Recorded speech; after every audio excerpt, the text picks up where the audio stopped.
Dangote Refinery has us on a chokehold. I mean, this man wants to collect all our money and put it inside pocket because what the hell is going on?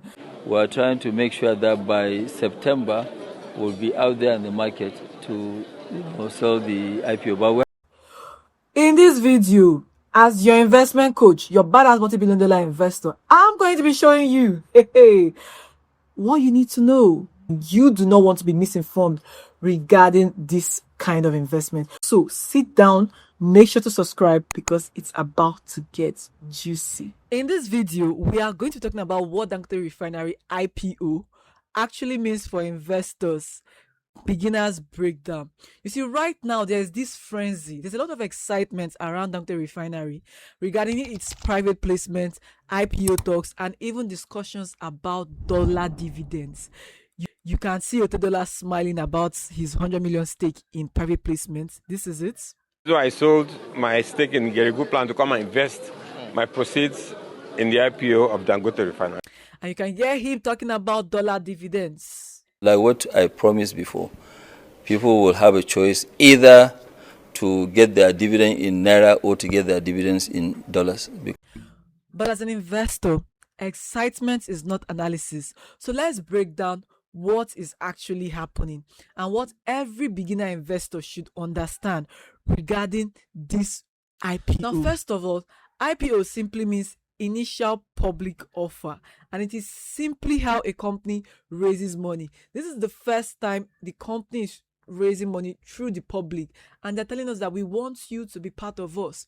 Give us your money, we give you equity in the company, and that is it. And the reasons that most companies go public are numerous, and I'll be listing just a few.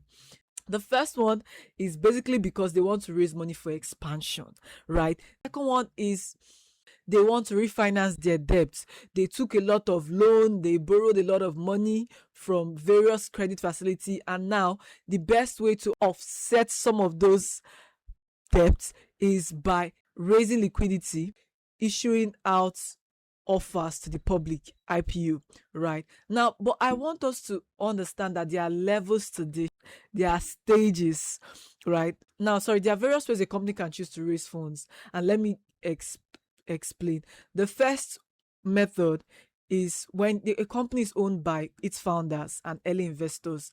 It's called a private business, and it's raised money from its partners, so they are now partners in the business.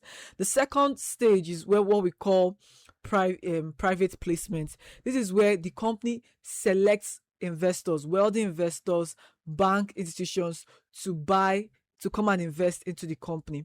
The third stage is where the company decides to issue out commercial papers to the public, raise money by asking the public to lend them that money, right, with a return on investment, meaning a particular fixed interest. So that which is what we call bonds. People that buy bonds are called bondholders.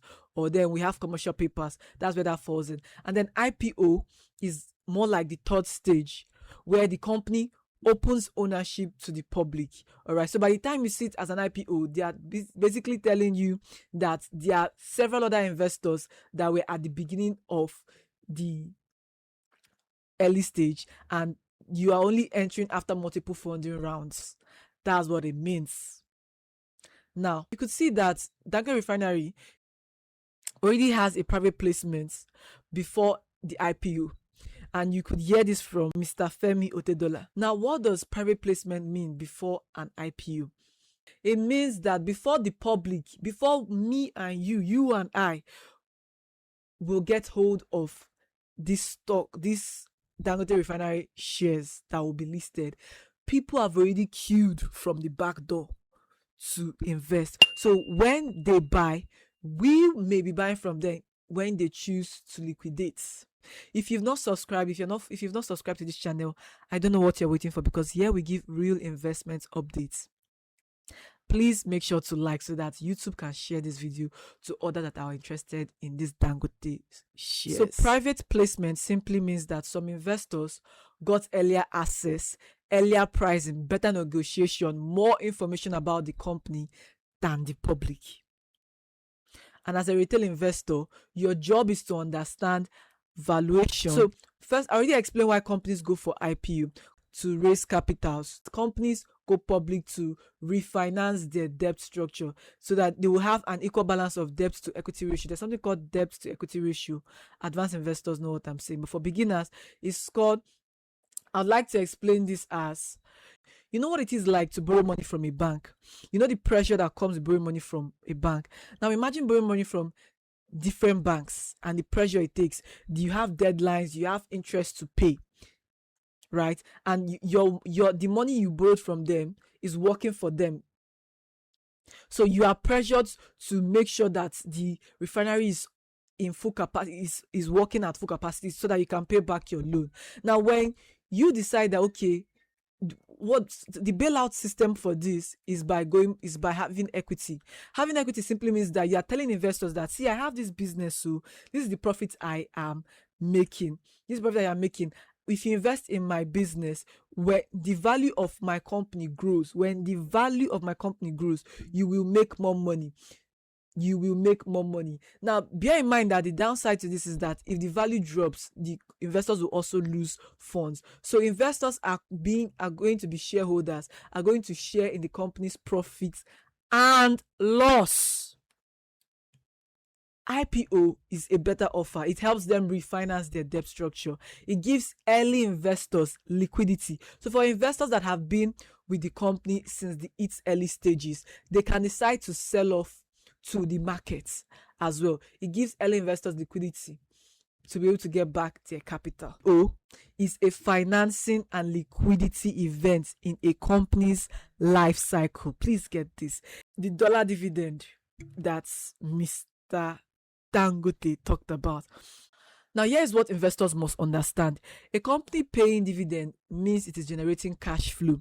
It means it is choosing to reward shareholders instead of reinvesting everything, right? When a company is paying dividend, it's simply telling you, thank you for being part of us. We appreciate you for being part of us, and we want you to continue to be part of us. That's simply what it means. So they are sharing its profits with their shareholders.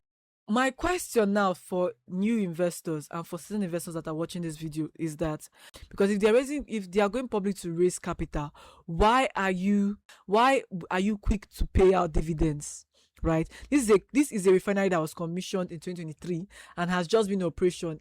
I think in less than 3 years that it has been in operation, and you're already promising dividends, dollar dividends to your investors. Now the question for me that I'm thinking is that, if you're proposing a dollar dividend for your investors, is this sustainable? Can the cash flow you generate be stable enough to fund your heavy expansion, fund your debt obligation, and still pay your shareholders? Is the cash flow stable enough? All right, because refinery is capital intensive. This refinery cost $20 billion to build, and they are evaluating it at $40 billion. And they are also saying that what they are going to be listing to the public is 10%. 10% is at $40 to $50 billion valuation, meaning that they want to raise $5 billion from this IPO. So if this refinery is already capital intensive, so you already need cash for maintenance. You need cash to service debt. You need cash for operational scaling. So this dividend, is this going to be sustainable? What is the FX exposure? What is the debt structure? And what is their consistent profit margin? And we just saw that this company has not even been in business for more than 5 years. So what are we expecting? This is my question. So Dangote Refinery is going public in its operational phase, and investors should be asking questions like, has the business reached a stable, a profitable ground where it can say it is profitable? Remember that most businesses takes 5 years or more to even achieve profitability. So now that it's going public, is it even at its profitable stage? Is this company trying to scale and optimize operation, or is the IPO being used to refinance and expand aggressively? Are earnings stable or still volatile? Early IPOs are not bad, but you need to know that this is the company transferring risk to the public. All right. So you also need to understand that in an IPO, you don't know the company more than the person that is selling it to you, because you don't even have enough information that will back your claims. The finances are not disclosed. It is only public companies that the finances are disclosed. And even at that, most investors, beginner investors, are advised to buy stable companies that have been in existence for more than 5 years. For more than 5 years, so that you can go back and look at their financial trajectory for 5 years, look at their cash flow statements, their income statements, and their balance sheet. But now we are going to buy, we're going to be buying a stock, a company that we don't have information of. So nobody has more information than the seller, and we, the retail investors, we are not at any advantage. We don't have any advantage other than the speculation and the expectation that this could be a hit. This could be one of the 10x, 1000x company. You get my point now. So as a newbie investor, for me, I will be comparing other refineries, the public, their spreadsheets back in the days, from the days they went public, how they had performed, and then look at the fact that the Dangote Refinery is producing how many tons per barrel, right? Refined oil that we need. So debt, is it heavily leveraged? For that, we are not sure until its prospectus is out for us to confirm that, okay, this is what is going on beneath the company. And even at that, that's still not the full picture. That is still not the full picture. And then valuation. Are you buying the company? Are you buying a growth company, or you're overpaying for hype? So when you hear about Dangote Refinery IPO, you already understand private placements, dollar dividends. You don't need to rush. You need to study the structure, understand the business, and understand the risk, because the stock market does not reward urgency. It rewards understanding.